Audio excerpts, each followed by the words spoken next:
이 시간은 누가복음 2장 14절 말씀을 통해서 영생의 지식 임마누엘 예수님이라는 제목으로 하나님의 말씀을 함께 살펴보도록 하겠습니다.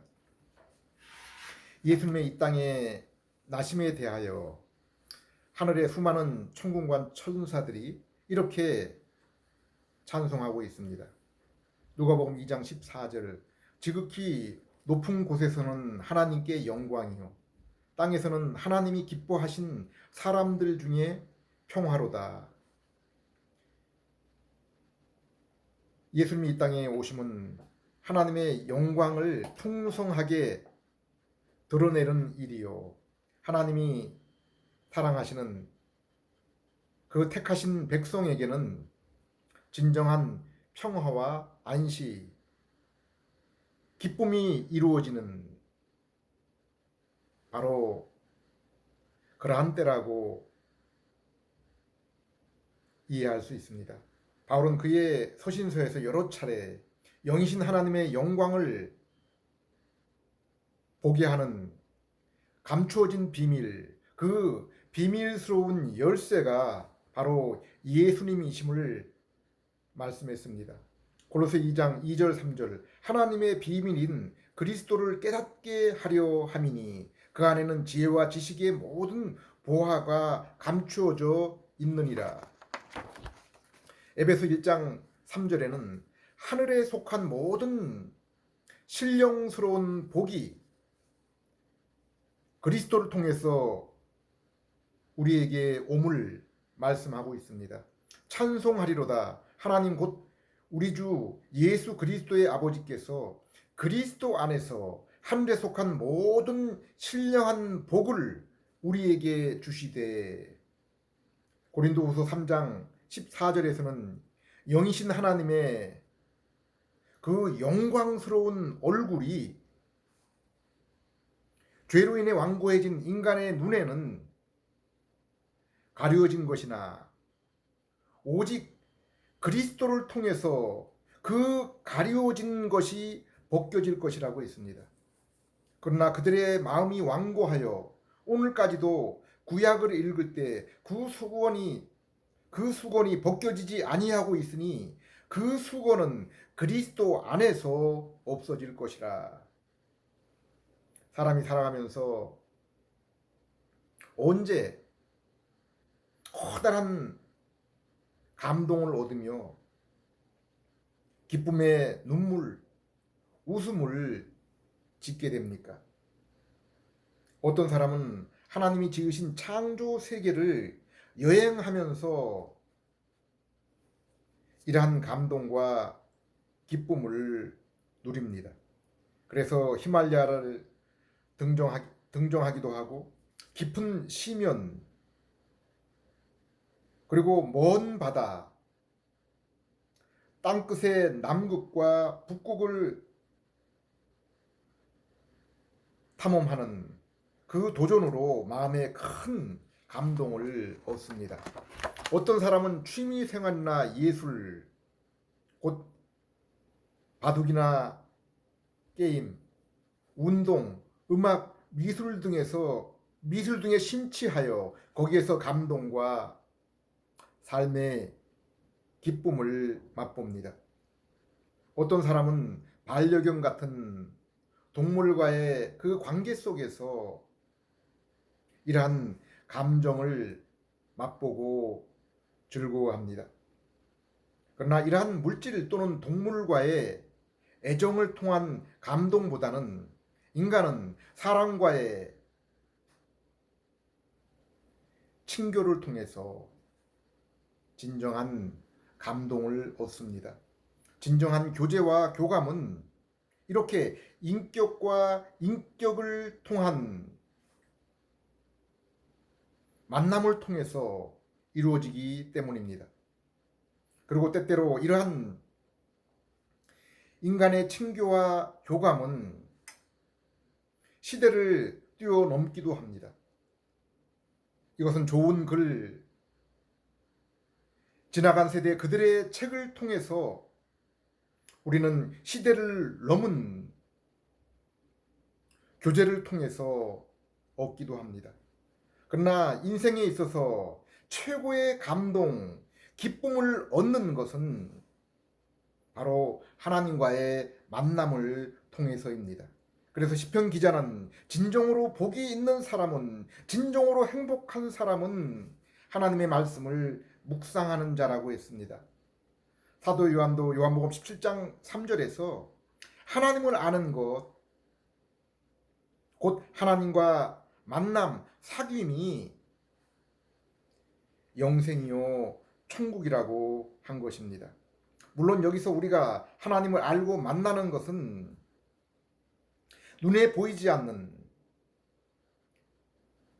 사람의 믿음을 통한 영적인 만남입니다.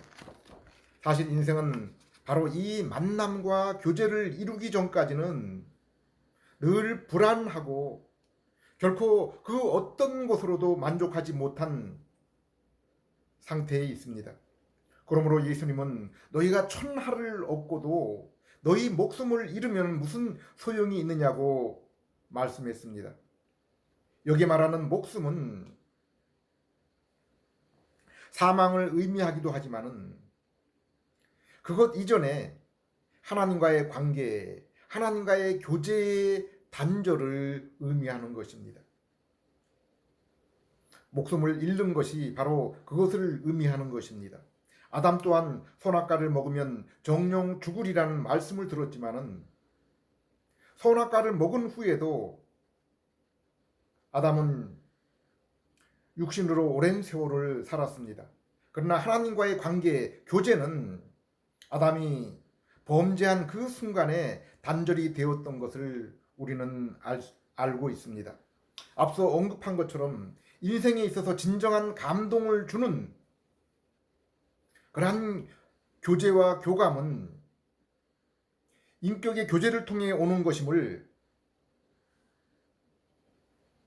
지금까지 이성 간에, 친구 간에, 그리고 부모와 혈연 간의 교제를 통해서 모든 인생은 경험하고 있습니다. 그러므로 결코 이러한 사실을 부인할 수 없는 것입니다. 그러나 우리는 이러한 인격 간의 아름다운 사랑의 교제, 그로 인한 서로 간의 감동과 즐거움이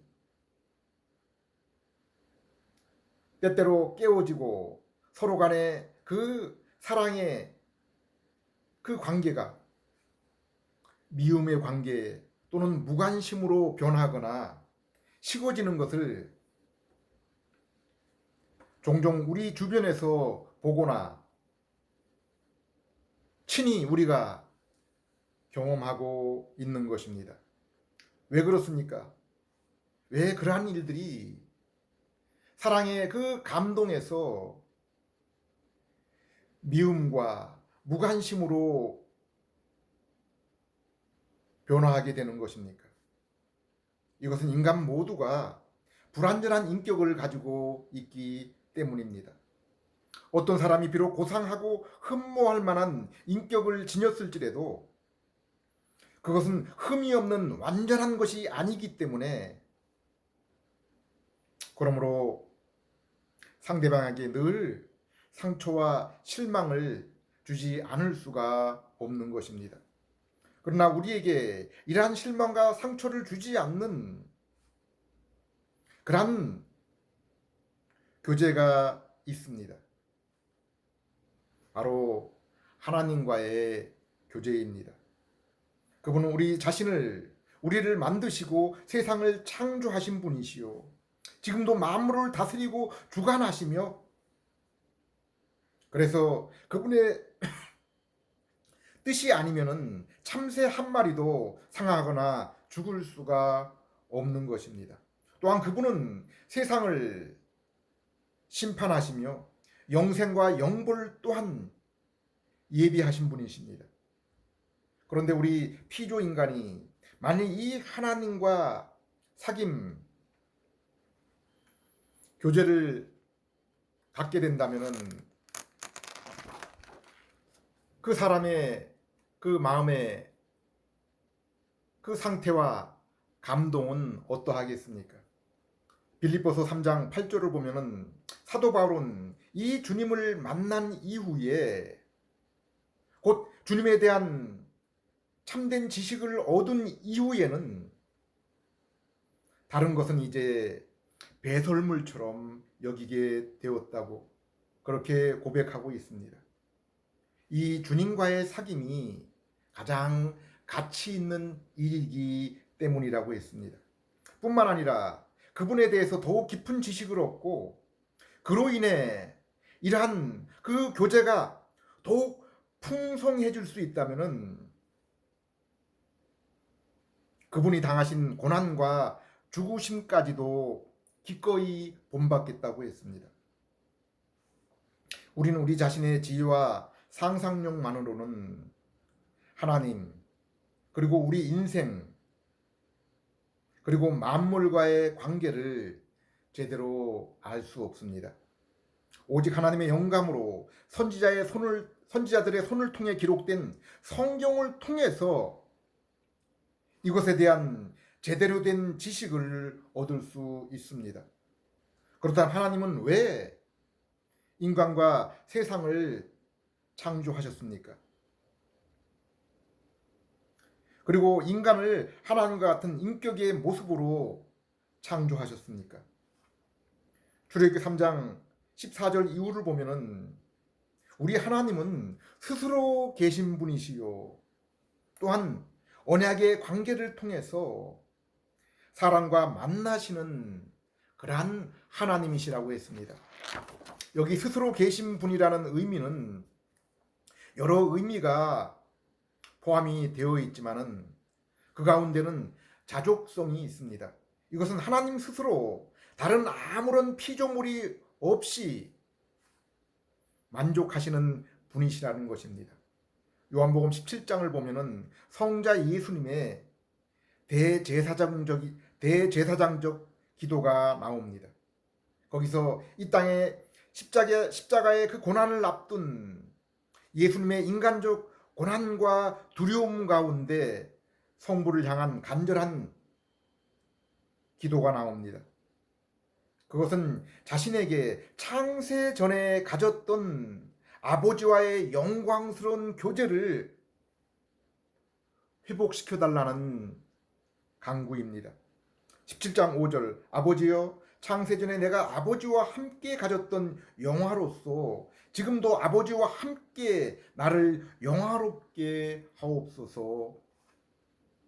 이처럼 성부, 성자, 성령 하나님은 그분 스스로의 인격의 교제만으로 충분히 만족한 상태였습니다.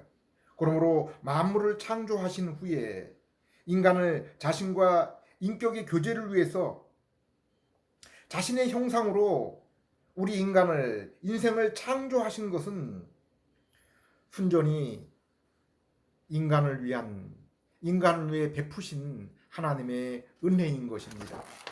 우리가 이러한 하나님의 창조 계획을 안다고 하면은 무신론자 또는 유물론자, 진화론자들이 이 세상을 살다가 눈에 보이는 이 세상을 살다가 죽으면은 인생은 끝이다라고 생각하는 것과 범신론자, 다신론자들이 자기 스스로 신과의 합일이나 만남, 미지에 알 수 없는 그 신과의 비인격적인 교제로 만족하려는 것이 얼마나 하나님의 창조의 뜻을 벗어난 어리석은 생각인지를 우리에게 알려주고 있습니다. 인간이 얼마나 하나님의 훌륭한 작품, 존귀한 존재입니까? 천지 만물 가운데 오직 하나님의 형상으로 지음을 받은 존재는 인간뿐입니다. 오직 인간만이 하나님과 참된 인격의 교제를 나눌 수가 있는 그러한 창조된 존재입니다.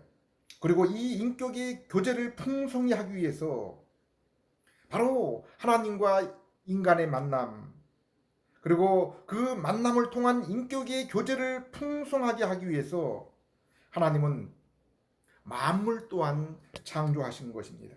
땅에 있는 것들은 하늘의 것의 모형입니다. 하나님은 우리가 마치 사랑하는 이성, 친구 간의 교제와 그 교제의 감동을 위해서 다가와 맛있는 음식을 준비하는 것처럼 만물을 바로 하나님과 인간의 교제를 풍성히 하도록 우리 앞에 예비해 놓으신 것입니다. 성경에서 하나님의 인간 창조와 타락 상태에서의 재창조의 목적은 하나님이 우리의 하나님, 그리고 너희는 나의 백성, 자녀 삼으시기 위함이라고 분명하게 언급하고 있습니다. 요한복음 17장 24절에도 하나님과 그의 자녀인 우리의 교제에 대해서 이렇게 말씀하고 있습니다. 아버지여, 내게 주신 자도 나 있는 곳에 나와 함께 있어. 아버지께서 창세전부터 나를 사랑하심으로 내게 주신 나의 영광을 그들도 보게 하시기를 원하옵나이다. 21절 22절 아버지여, 아버지께서 내 안에 내가 아버지 안에 있는 것 같이 그들도 하나 되어 우리 안에 있게 하사 세상으로 아버지께서 나를 보내신 것을 믿게 하옵소서. 내게 주신 영광을 내가 그들에게 주었사오니 이는 우리가 하나 된 것 같이 그들도 하나 되게 하려 함이니이다. 성도는 믿음 안에서 그로 인한 성령님의 내주로 영적으로 지금 성부와 성자가 우리 안에 임마누엘 함께 거하심을 알고 있는 자들입니다. 또한 골로새 2장 9절 10절에서 예수님이 하나님의 신성을 나타내는 하나님의 영광이신 것처럼 믿는 성도 또한 그 안에 하나님이 계시고 하나님의 그 영광이 충만하여 이 세상에 하나님을 나타내는 자들입니다. 그러므로 바울은 이 땅의 성도를 바로 주님의 향기라고 했습니다. 주님의 편지라고 한 것입니다. 요한복음 17장 3절에 하나님을 아는 것이 곧 영생이라고 했습니다. 그럼 여기에 안다라고 하는 것은 무엇입니까? 이것은 단지 지식적인 그러한 알을 얘기하는 것이 아니라 우리 삶 전체에 인격적인 그러한 알을 말씀하고 있습니다. 일반적으로 인격적인 사귐을 우리는 지성, 감성, 의지의 그러한 사귐이라고 합니다. 이 땅에서 우리가 이처럼 인격의 만남을 가지고 그로 인한 사랑과 감동을 느끼는 것은 순전히 하나님이 우리를 하나님의 형상을 따른 인격체로 창조하셨기 때문입니다. 그래서 요한일서 5장 1절에서는 하나님으로부터 난 자는 우리를 낳으신, 우리를 창조하신 하나님을 사랑하게 되며 또한 하나님으로부터 난 자는 하나님의 형상으로 피조된 인간 또한 사랑하게 된다고 했습니다. 물론 여기 하나님으로부터 난 자는 태초에 그 아담과 그리고 죄로 타락한 이 세상에서 특별히 창세전에 하나님이 택하신 중생한 자들을 의미합니다. 그러나 타락하기 전 인생은 모두가 하나님의 온전한 형상을 입은 인격체였습니다. 그러므로 그들은 지성, 곧 지식으로 하나님과 또한 인간을 알며 감정으로 사랑을 느끼며 의지 또한 하나님의 뜻에 순종함으로 하나님 그리고 인간에 대한 진정한 암과 그로 인해서 감동적인 사귐이 이루어지는 것입니다. 진정한 교제는 이러한 지식, 그리고 따뜻한 사랑의 감정, 그리고 서로 간의 마음과 뜻이 하나 될 때 이루어지는 것입니다. 골로새 3장 10절, 에베소 4장 23절 24절을 보면은 하나님은 아담의 죄, 곧 불순종으로 이뤘던 하나님의 형상이 새롭게 회복된 그런 상태에 대해서 말씀하고 있습니다. 곧 새로워진 지식, 그리고 의로움과 거룩함입니다. 성경은 너희가 전하는 자가 없는데 어떻게 알려라고 복음의 지식에 대해서 말씀하고 있습니다. 태초에 아담의 형상에 심겼던 하나님에 대한 지식을 아담과 그 후의 모든 인생은 죄로 인해서 잃어버리게 되었는데, 이제는 하나님의 특별 계신 성경을 통해서 다시 한번 그것을 알 수 있게 되었다, 얻게 되었다고 했습니다. 물론 이것은 그리스도 예수에 대한 지식이고 성령님을 통한 중생과 깨달음의 협력을 통해서 얻게 되는 것입니다. 이것은 오늘날 전하는 자들의 입술을 통해서 지금도 여전히 전파되고 있습니다. 또한 의로움입니다. 이것은 공의와 공정에 해당되며 선악에 대한 올바른 판단을 의미하는 것입니다. 이것은 인간의 자율적인 잣대가 아닌 하나님의 그 진리의 잣대를 말하고 있는 것입니다. 오늘날 만물의 영장인 인간이 만물과 세상에 대한 이러한 통치와 섬김에 꼭 필요한 것이 바로 의로움, 공의와 공정입니다. 그리고 거룩함입니다. 히브리서 12장 14절에 아무도 거룩함이 없이는 주님을 뵐 수 없다고 했습니다. 죄인인 우리가 예수님의 보혈로 인한 죄 씻음과 중생의 새 마음을 얻지 않고는 그러므로 아무도 거룩한 모습으로 하나님 앞에 나아갈 수가 없는 것입니다. 모든 인생은 이처럼 선지자, 왕, 제사장적인 사명과 거기에 합당한 인격, 곧 능력을 지니게 된 것입니다. 그리고 타락 이후 잃었던 것을 예수님의 보혈과 성령을 통해서 회복하게 된 것입니다. 그러므로 중생한 성도는 이러한 참된 지식, 의로움, 거룩함으로 하나님께 나아갈 수 있는 것입니다. 누가복음 10장 27절에는 하나님과의 참된 사랑의 만남에 대하여 이렇게 말씀하고 있습니다. 25절, 선생님 내가 무엇을 하여야 영생을 얻으리이까? 26절, 예수께서 이르시되 율법이 무엇이라고 기록되었으며 내가 어떻게 읽느냐? 27절, 대답하여 이르되 내 마음을 다하고 목숨을 다하며 뜻을 다하여 주 너의 하나님을 사랑하고 또한 내 이웃을 내 자신같이 사랑하라 하였나이다. 여기서 예수님은 영생을 위한 참된 그러한 관계가 사랑임을, 하나님을 향한 그리고 인생을 향한 사랑임을 밝혀주고 계십니다. 내 마음을 다하여 목숨을 다하여 힘을 다하여 뜻을 다하여 주 너의 하나님을 사랑하고, 요한에서 5장 1절에서 진정으로 하나님의 백성은 하나님을 사랑하며 그로 인해서 하나님으로부터 난 그분의 백성을 사랑하게 된다고 했습니다.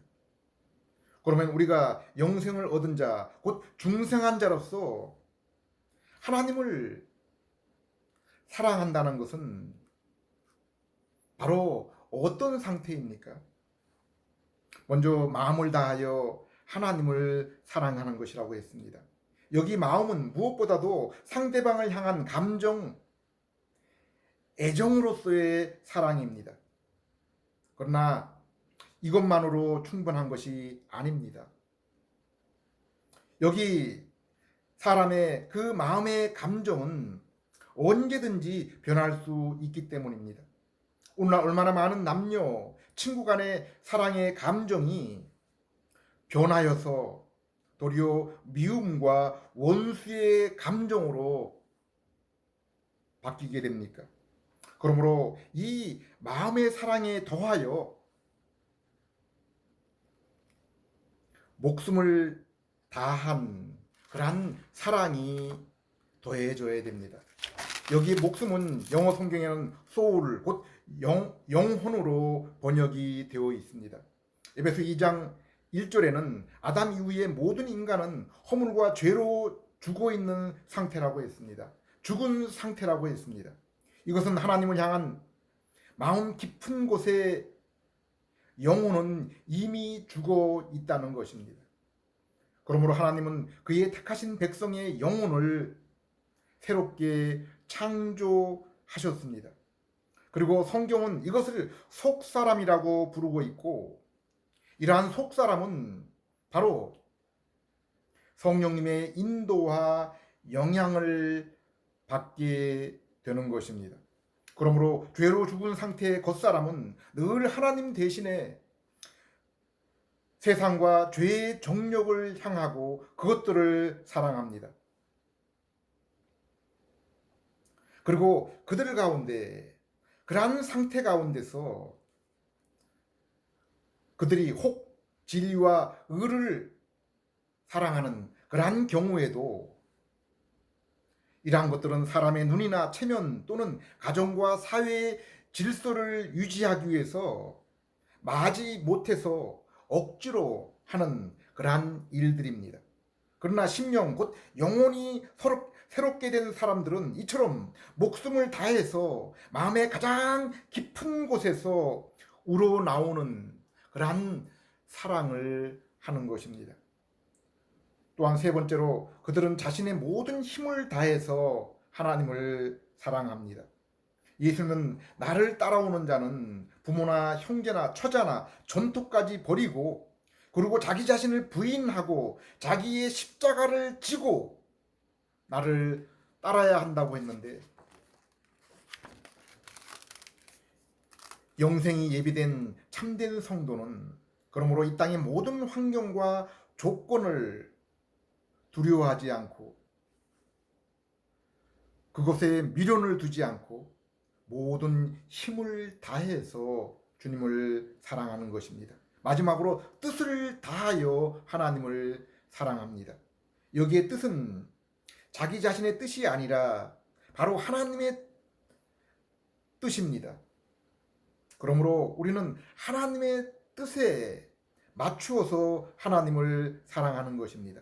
그러므로 성도는 나의 믿음, 나의 하나님을 향한 사랑이 올바른지를 확인하기 위해서 성경을 연구하고 묵상해야 하는 것입니다.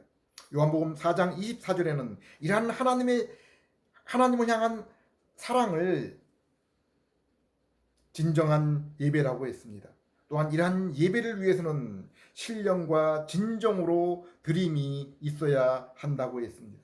여기 신령은 성령님을 통한 중생한 새로운 마음으로 볼 수 있고, 진정은 진리 되신 예수님과 그분의 뜻이 담긴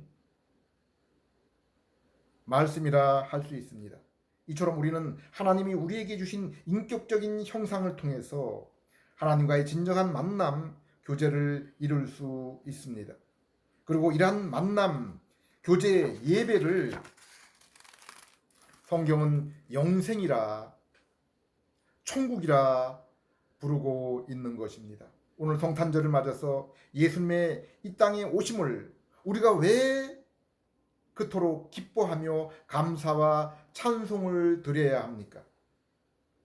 예수님의 오심은 바로 우리가 하나님을 올바르게 온전히 알도록 하시기 위함이기 때문입니다.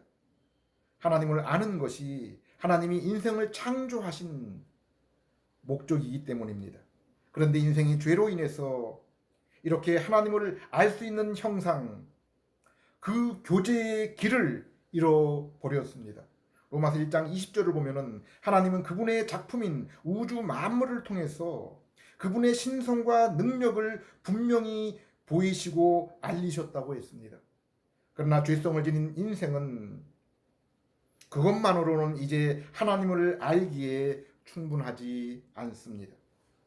하나님은 자신의 형상으로 지으신 인생에게 주신 그 지적인 능력을 통해서도 하나님을 알도록 하셨습니다.